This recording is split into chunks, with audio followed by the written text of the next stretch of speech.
Hello and welcome back to the Swimsuit Sew Along with the Fabric Fairy. I'm Sarah from Sewing with Sarah, and today we are on day 3. So on our first day we learned a little bit about sewing swim, different notions, needles, fabrics, elastic types.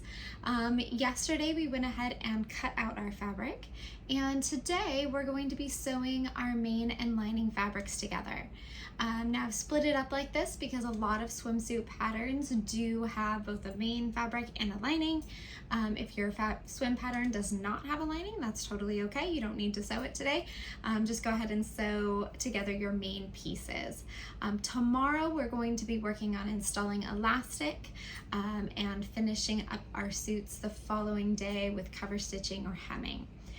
Now I do want to say that you can sew swim with any type of machine that you have available. I have 3 with me. Yes, I live in 400 square feet, but I still brought 3 sewing machines because those are all really important for me, but you don't have to have them to sew swim.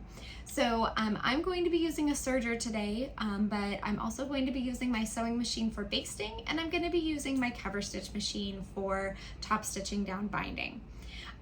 Now you may want to, if you're using a regular sewing machine, there are a couple of different kinds of stitches that you'll want to use.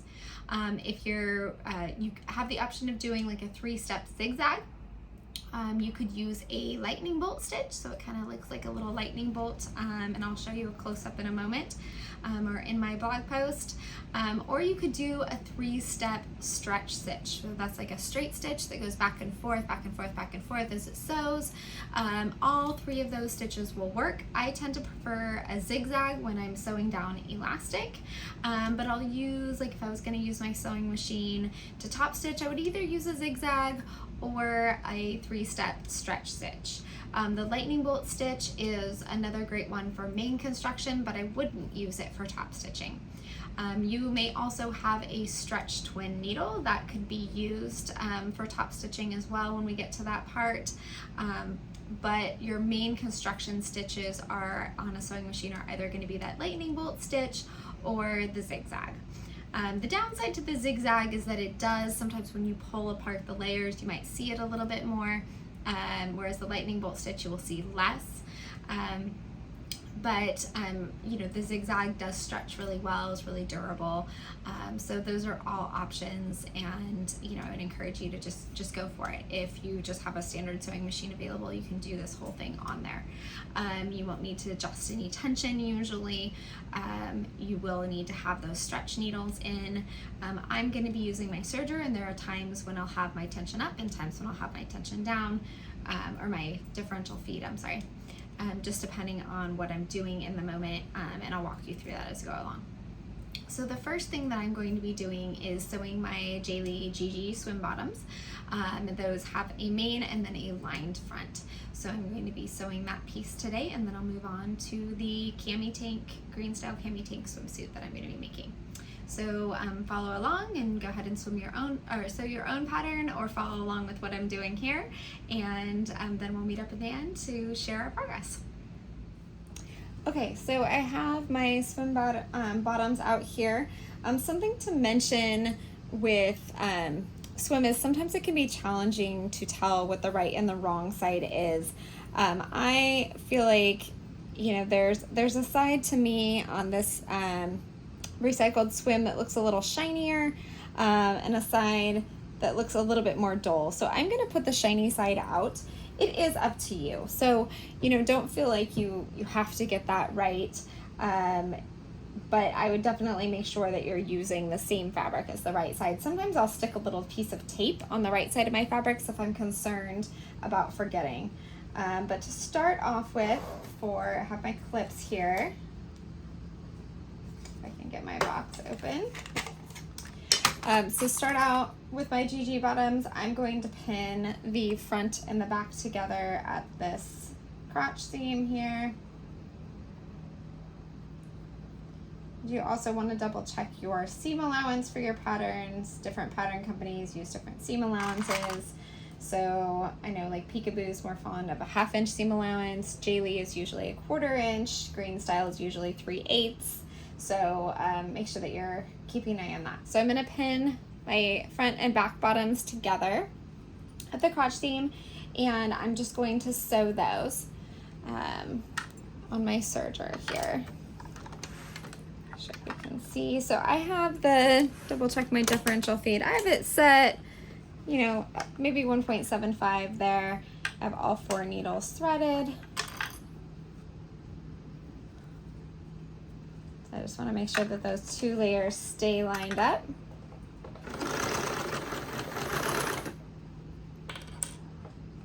As I go along.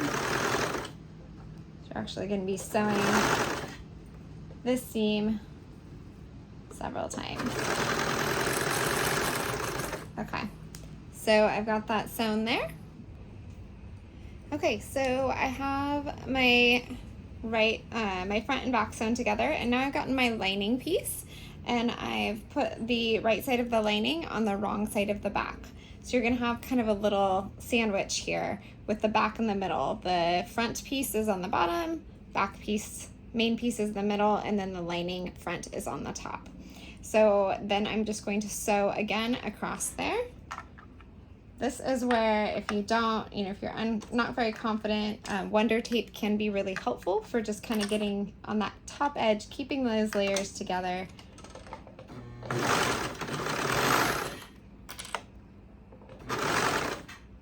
You're just going to go over that seam again this time. This time you've included the lining. So the cool part about this is then when you flip this over, this is very nice and enclosed. And now what you need to do is baste. This is the front lining, main side. You're gonna baste along the leg openings on either side and then along the top on the front. And so that is what I do on my sewing machine. I'm gonna do that as a long straight stitch. So first I'm going to move this out of the way and do some clipping here just to kind of keep everything together. If the layers shift when you're done basting, if they've shifted, go back and just trim off whatever is extra from the lining. You don't want to trim too much off, but you do want them to be even. So I'm just adding some clips along my edges here so that when I go to baste, everything stays in place.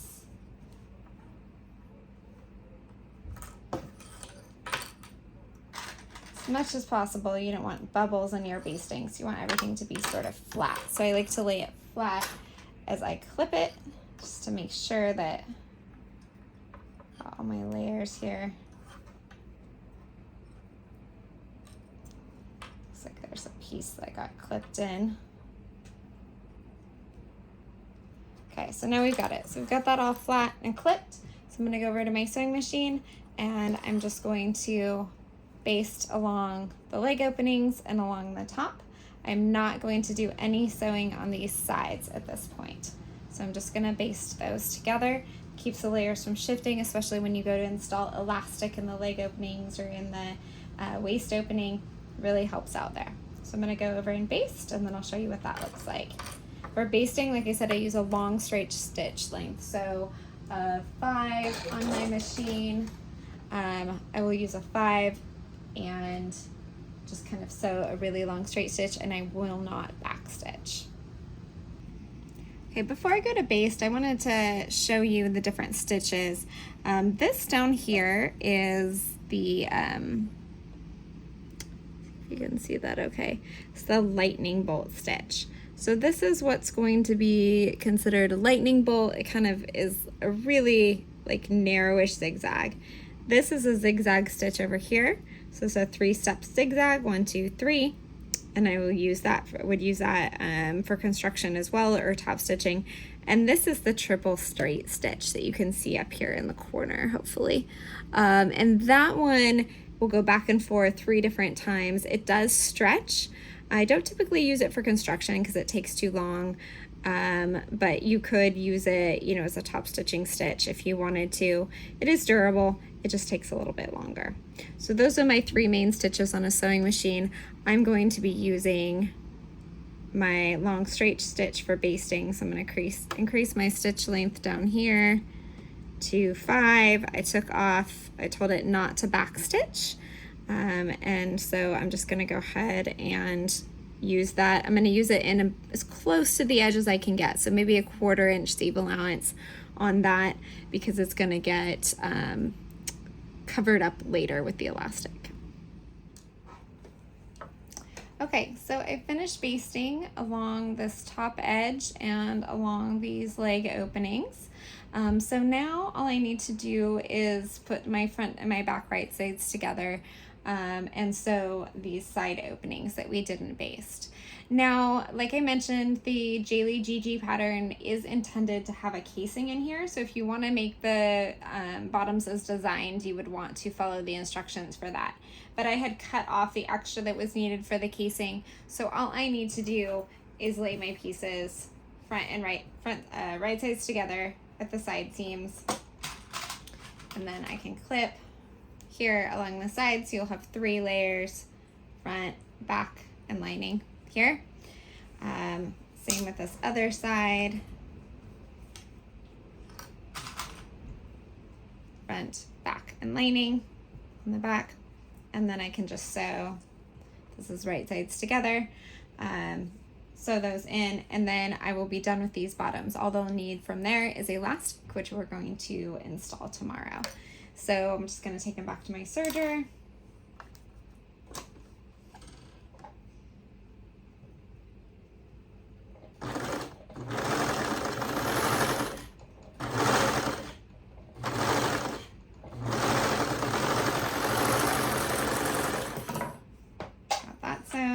I can do the other side opening.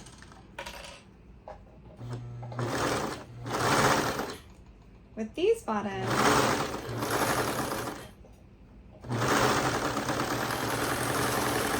now would be a great time to try them on and check the fit, because really when you add that elastic, it's going to add a little bit of snugness, but not a ton. So the main piece of these is sewn together. You have that nice clean seam on the inside that I really like, and they're just ready for elastic. So the next thing I'm going to bring up is the Greenstyle Cami tank, and I'll show you on that one main and lining, and I'll also get to the binding today. Okay, so I'm back with the Cami tank, and the first step on this is to lay the pieces right sides together, and then you're gonna sew, this is your main fabric, the 2 side seams, and you're going to do that the same thing on your shelf bra liner. Now, if you are making the one with the cup openings, you'll have a little C curve in this front piece, and you'll hem that before you continue, okay? That opening doesn't need to stretch a ton, so you could probably hem it with a straight stitch or a zigzag, whatever works for you. So remember, you have those stretch needles in, or you're going to be doing this with your serger, which is what I'm going to do. So I'm going to go ahead and sew those, and then I'll be back and I'll show you what the next step is. Okay, so now I have those side seams sewn on both my shelf bra liner and my main fabric. I am going to turn my main fabric right side out. Okay, and I'm going to turn my shelf bra liner right side out, and I'm going to insert one into the other so that the right side of the shelf bra is touching the wrong side of the main fabric on the inside.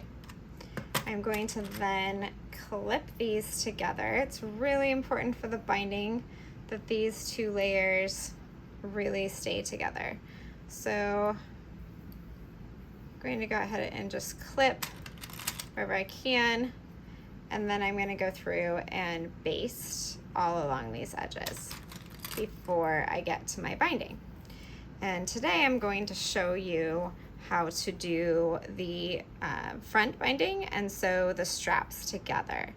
I'm not going to go through applying the straps yet, because that involves inserting elastic, and that's what we're going to do tomorrow. So tomorrow we're going to be inserting the elastic.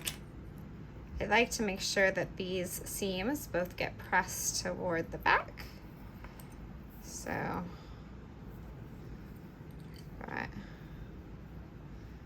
back pieces here lined up. And when I sewed those side seams, my differential feed was set to about the same that it was before, about 1.75. So just want to make sure that these are all lined up. The pattern does ask you to insert the shelf bra elastic before putting these pieces together, but because we're doing elastic together tomorrow, I'm going to save that for later. It's not something that you have to do at this juncture. It'll be just fine later because that shelf bra is just going to be, you know, kind of part way through there. So it's easy to go up through the bottom and insert the elastic. So I've got this pinned. Like I said, I'm going to go through and baste all around my neckline and my arm, which continues all the way from the back to the other arm. These little corners can be a little tricky. That's where you might want to use some wash away wonder tape to keep these pieces together. Wash away wonder tape just washes away in the wash, so it's really nice. Or you can kind of just start a little bit down from the edge and with your basting. So I'm going to go ahead and go and baste that, and I will be back. This is also a great time to grab your binding piece if you haven't already. So I will have that handy, and then we can go on to the next step. Okay, so I went ahead and did my basting. It's just a long straight stitch, and I tried to do it about 1/8 inch from the edge so it'll get cut off in my serging or sewing later. And then I grabbed my center front binding piece. So what you want to do is fold your center front binding in half, and I like to mark that with a clip. There we go. And then do the same with your front piece. So you're going to fold it in half, mark it with a clip. All right, so why we're going to do that is that this piece is shorter than this length, and that's good because we want it to pull it in a little bit. Binding is usually at 90%, so you know, you want it to pull it in a bit, but not too much. I'm verifying which side is the right side here, so I found that out. So now I can take this clip out and just clip right there. Okay, so then I'm going to stretch this as much as it needs to get to this corner. And a clip here. Again, wash away wonder tape can be useful in getting started on that edge, and then I'll just make sure that it goes to the other edge here. You don't want to be stretching a ton. 90% is not a lot, but just enough to kind of pull things in a little bit. Okay, so I'm going to sew along this edge, and then I'll show you what I do for the binding. I do a really nice easy binding, so I'll show you how that works. You can do this with a zigzag stitch or a lightning bolt stitch or even a triple straight stitch. I'm going to serge. I don't think you have to have elastic in this opening, so the pattern doesn't call for it. Even in the swim version, I don't think this part needs elastic. I do think the straps need elastic. And I'm going to be using that rubber swim elastic. So I also took the opportunity while I was over at my sewing machine. This is the back binding piece, and these are on either side of the straps. So I sewed the straps, to my back binding piece, right sides together. So now I have one long piece. These seams are going to match up with the side seams on the top and the back. When we go to do that, they're going to match up there, and then the rest is going to continue to be the strap. Now I do this with my sewing machine rather than my serger so that this can lay flatter. Binding can get kind of thick if you're double folding it and you've got elastic in there, so the flatter the seam that you can have here, the better. So like I said, those are not necessarily for today, but I'm just going to go ahead right now and sew this right sides together here, and then I'll show you how to continue the binding. Okay, so I have that sewn right sides together with my top. You do want to double check, look at the back, make sure nothing got munched up all funky there. It looks all right. So this is where you're going to do the binding. Now I have a detailed tutorial about this on my blog, but essentially what I'm doing is I'm pressing the seam allowance up, folding it over, and then I'm going to figure out what width I want, how wide I want it to be, and then I'm just going to put a clip there, and I might put another clip in the middle a bit. and then, you know, maybe another one at the end. But I'm gonna adjust this as I go. And honestly, this just kind of takes some feel. You can make it really skinny if you want. You can make it thicker. Just make sure that it's even and that it doesn't get twisted. So you want to be careful that you're not pulling the binding too far along the back, or you'll get like waves here. So I like to go with my cover stitch machine and top stitch this down with a double stitch or a double needle. You could zigzag this, or you know, you can do a triple straight stitch or a twin needle stitch. It's up to you, but somehow you're going to stitch that down. You're not folding this back over at all.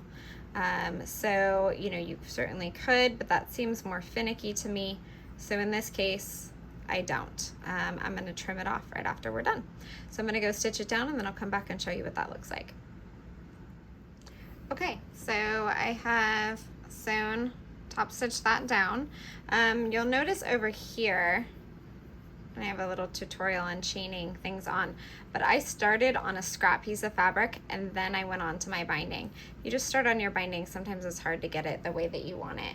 So now that I have that, I can flip it over to the back, and I can take my scissors, and being careful not to cut my lining, I can trim some of that fabric off. If you have like duck-billed scissors, they're even better for this, but those keep popping out of my Amazon cart. I don't know. They keep getting deprioritized. When you travel full-time, shipping is actually quite a challenge sometimes. So I only order the things I need that I think will get here in the time that we have. And Meg is amazing at the Fabric Fairy at being really accurate with her shipping times, and shipping with things usually end up where they're supposed to be. So I'm doing a little bit of a rough job with that because I'm not holding the fabric in the right way, but there you go. You can kind of see how that gets trimmed off. Like I said, it'll look smoother if I finesse it a little bit, but that's on the inside. So on the outside, you have this. And then the next thing that we'll do is we'll do our straps when we do our elastic. So you're all done for today. You've sewn your main and your lining fabric together. You've maybe done a little bit of binding depending on what pattern you're doing. And tomorrow you'll be ready for inserting that elastic. We'll finish the straps on here, and we'll take our bottoms right here, and we'll insert, sorry, I keep bumping my tripod. We'll insert elastic into our leg openings and our waist opening, and then the day after that we'll hem everything and stitch everything down, and we'll be ready to go. So same as before, go ahead and post your progress pictures. I really like seeing it come together at this stage. It starts to look like something. So it's kind of like when you're having a baby and at first your ultrasound just kind of looks like a dot, and then it starts to become a human. So that's exactly what's happening with your swimsuits, hopefully. So I'm looking forward to that. So go ahead and comment with your progress, and then we'll proceed tomorrow.